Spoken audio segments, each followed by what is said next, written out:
Conversationalists, welcome. It is Eric Erickson here. The phone number 877-973-7425. This is the point of the program where some of you get a little mad at me for telling you the truth that you don't want to hear, but you need to know the truth because you need to be the most informed person in your circle of friends.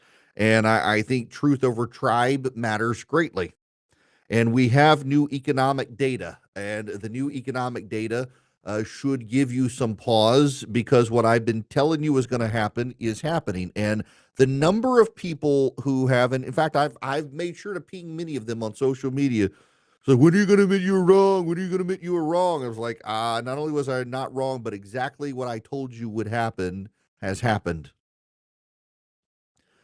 It was Jesus, and I'm not comparing myself to Jesus really, but he's the one with the famous quote, a prophet's not welcome in his hometown. And occasionally you got to know things that are true that shatter preconceived tribal political spin.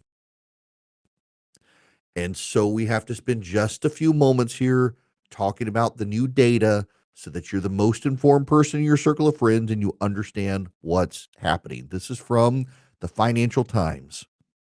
U.S. wholesale prices jumped in July, rising 3.3% from a year earlier, in the latest signal that President Donald Trump's tariffs are seeping into the U.S. economy. The rise in the producer price index, which tracks what domestic U.S. producers charge for their goods and services, was the biggest jump since February. The reading from the Bureau of Labor Statistics was well above June's 2.4% annual gain and the 2.5% rise expected by economists polled by Bloomberg. The figures suggest that despite muted inflation to date in consumer prices, the levies the president has imposed on U.S. trading partners are driving an increase in prices further up the supply chain. So let's talk about this. We had the consumer price index yesterday, day before yesterday. The consumer price index was good. Inflation was lower than expected in markets, and the Dow skyrocketed. The market skyrocketed. Consumer price index is what consumers pay. The producer price index is what the producers of the goods and services pay at wholesale. I was driving to Reynolds, Lake Oconee the other day for dinner on Tuesday. It's a resort out in the middle of nowhere, Lake Oconee, Georgia, and there's a wholesale tree farm that I passed. The wholesale tree farm does not sell to you and me, the consumer. I can't show up and buy a crepe myrtle or a magnolia or a Christmas tree from the wholesale tree farm. A company will go to the wholesale tree farm, and instead of buying one crepe myrtle, they buy 50. And they'll plant them in neighborhoods or urban development, or if they're building your house, if they're a commercial developer, it goes into landscaping. I played you the audio the other day of the guy in Montana, the knife maker, who is American owned and makes American knives. And he said, if you buy American, you won't pay the tariff. And now he's realizing that one of the machines he needs to make his knives has gone up $100,000 in price because the parts required for the machine, some of them are made abroad, and they go into a machine that's made in the United States. It's an American owned company. But because some of the parts of the machine aren't made in the United States, the part price gets passed on to the business that's buying the machine. And so then he, the wholesaler of the machines, is going to have to raise prices on his knives or cut into his profits. The wholesale price affects the people who make your goods. The consumer price affects your price. And the consumer price right now has been pretty good. However, as I said on Tuesday, part of that is energy prices have gone down. Oil and gas prices have gone down so much, it's offset a lot of other prices. So, for example, grocery prices have gone down 0.1% year over year, even though banana prices are now the highest price they've been in decades. There are no bananas grown for commercial consumption in the United States. You got to import all the bananas that we buy at grocery stores come from another country. They all have tariffs on them. Banana prices are now the highest they've been in years. Coffee prices, too, the highest they've been in years. But meat prices have gone down. And a lot of domestic produce prices have gone down because gas prices have gone down so much that it's cheaper to harvest, it's cheaper to butcher, it's cheaper to transport, and you're getting savings there. Likewise, and this gets to the wholesale price index today, the highest it's been in years since like 2021, 2022. What it tells us is that your prices haven't gone up much, except in furniture, toys, and clothing, the areas that are most impacted by imports. What it tells us is that the manufacturers haven't passed on the cost to you.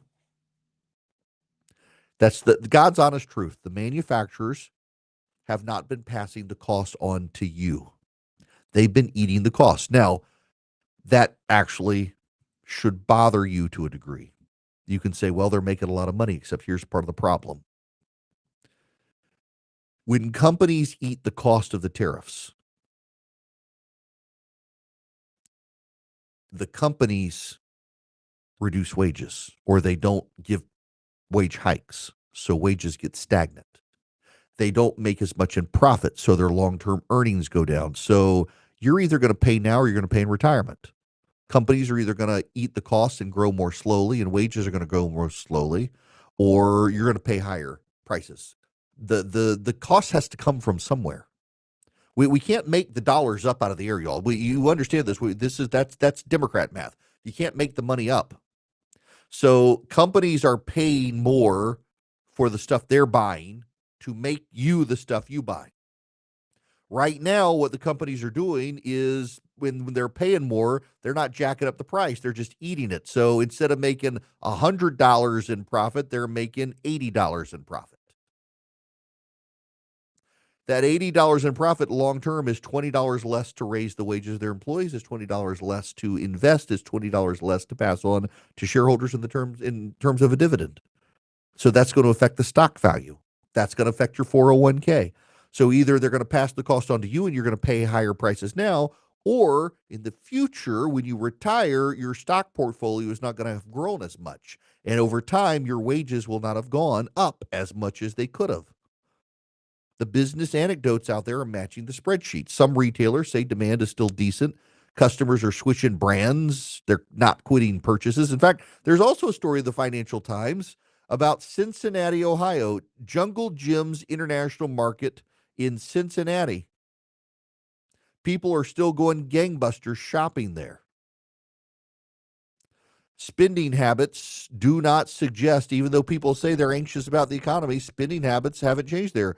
Jungle Gyms, I've never been to this place. I'm curious about it, but their sales are still through the roof. Consumers aren't feeling the prices passed along to them, so they're still spending a lot. But producers are feeling the price, and so it's hurting them. Phase one is where we're living right now in the rule on tariffs. This is economics 101.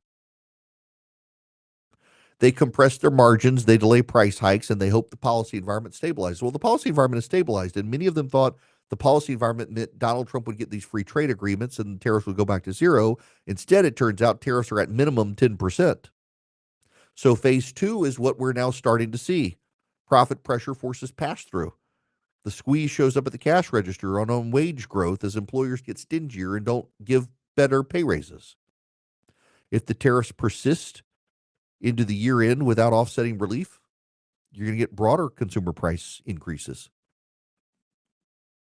And then what happens is what we're already starting to see. Remember, I told you this the other day, that domestic producers are starting to raise prices because as those impacted by tariffs raise prices, the domestic producers know they can raise prices a little less than what the tariffs are raising prices as, and they can make more money. So the domestic guys, the steel and aluminum producers, are beginning to raise their prices on steel and aluminum because the imported aluminum and steel are so much more expensive now. They can make the domestic stuff more expensive and still be less, and they make more money. You can't repeal arithmetic and basic rules of economics. If Washington wants to hold the line on prices, it's got to target tariff relief where supply chains have no short-term substitutes. Target China. Target our enemies. Don't target every nation. Target China. Target for national defense. I'm not opposed to targeting tariffs for national defense. Force the repatriation of the supply lines home. Use tariffs there. Or you got to offset measures that expand the supply chain faster. Engage in port upgrades to get stuff here quicker. Accelerate the permitting process. Do time-limited tax relief on strategic inputs so firms aren't asked to do more with less. Lower prices on the businesses to offset. What the president has done has been very, very, very, very, very, very smart. He has focused on cutting energy prices. The Democrats are furious with energy prices because gas prices are going down. I've got a Yukon Denali and it uses a lot of gas. And I was paying $90 to fill up my car. Then I was paying $80 to fill up my car. I filled up my car last night. It was $70.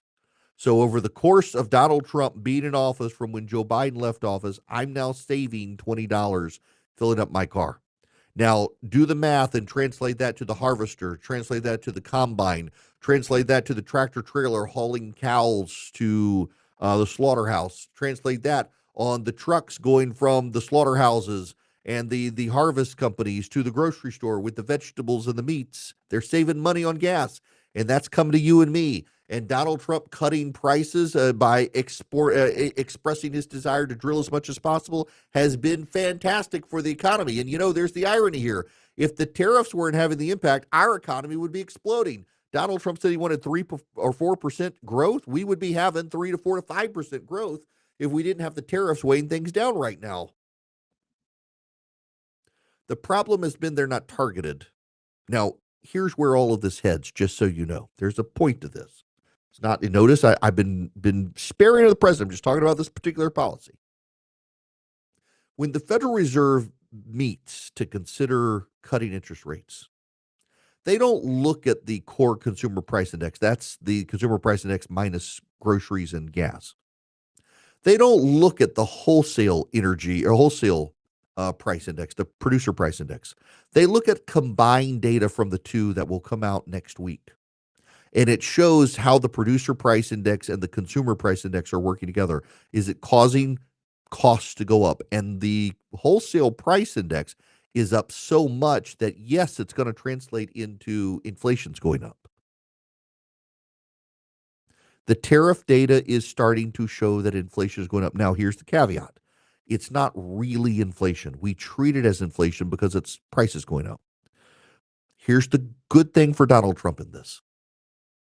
When a tariff raises a price by 20%, the price goes up 20%, and then it doesn't go up anymore. So tariffs are a one-time price increase. They're slow to roll out from companies that have been eating the cost, and now they're going to roll them out to you and me, and so our costs are going to trickle up, but that's not really inflationary. They're just slowly adjusting it up to the top line that the tariffs affect. Once the tariffs are in full effect and we're eating the costs, there's no more inflation from tariffs. The prices have gone up. They become fixed.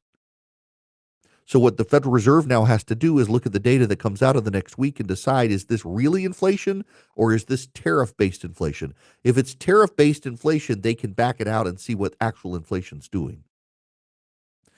And the Federal Reserve is already starting to talk about they are going to cut rates in September. The question is how much. Initially, there was a thinking that they would cut it by a 50 basis points, that is 0.5%. But given the data today, and this is why the markets are responding the way they are, the markets were thinking we get a 0.5 percentage point cut in the Federal Reserve's interest rates. Odds are with the data today, it's going to be a quarter percent, 25 basis points. Because, well, there's inflation. It's from tariffs, yes, but prices are going up. And corporations are already telling anyone who will listen that prices are about to be passed on to you. They're not going to eat the cost anymore because tariffs are permanent. They were willing to eat the costs if tariffs were temporary, but since tariffs are permanent, they're no longer going to eat the costs. And in the process of eating the costs, they haven't raised wages. In the process of eating the costs, they haven't made investments. In the process of eating the costs, they haven't grown their bottom line.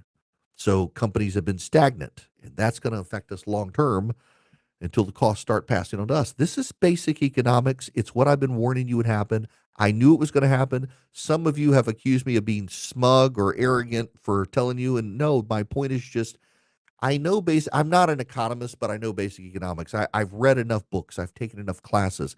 This is always what happens with tariffs. And all the people telling you this wasn't going to happen have been lying to you because they didn't want to get on the bad side of the president who likes tariffs. I'm not willing to lie to you, even if it gets me on your bad side. I'm here to tell you the truth, and that's the truth.